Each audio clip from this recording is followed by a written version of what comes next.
I'm a detective who's been investigating a series of bizarre occurrences in my town, and I've stumbled upon something that will haunt me for the rest of my life. And I've seen my fair share of strange cases. But nothing could have prepared me for what I'm about to tell you. It started with a series of reports about a haunted house on the outskirts of town. People claimed to have seen ghostly apparitions and heard disembodied voices. At first, I thought it was just your run-of-the-mill paranormal nonsense, but as I dug deeper, I realized that something was very wrong.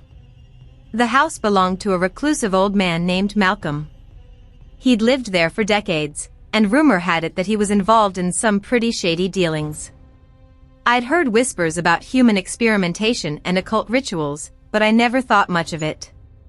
Small towns love to gossip, after all. One night, I decided to pay Malcolm a visit. I knocked on the door, but there was no answer. I tried the handle, and to my surprise, it was unlocked. I stepped inside, calling out to see if anyone was home.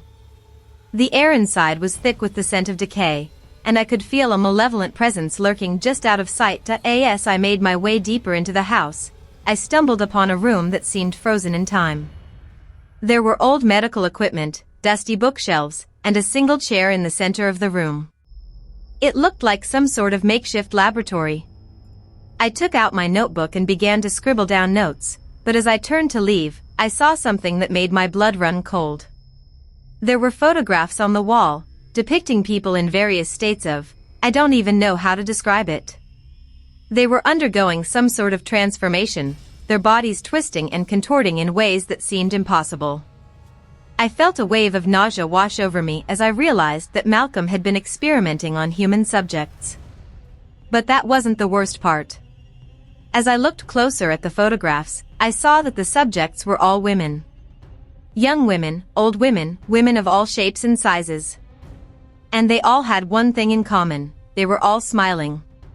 Not just smiling, but grinning from ear to ear, their eyes black as coal. I knew I had to get out of there, but as I turned to leave, I heard a noise behind me.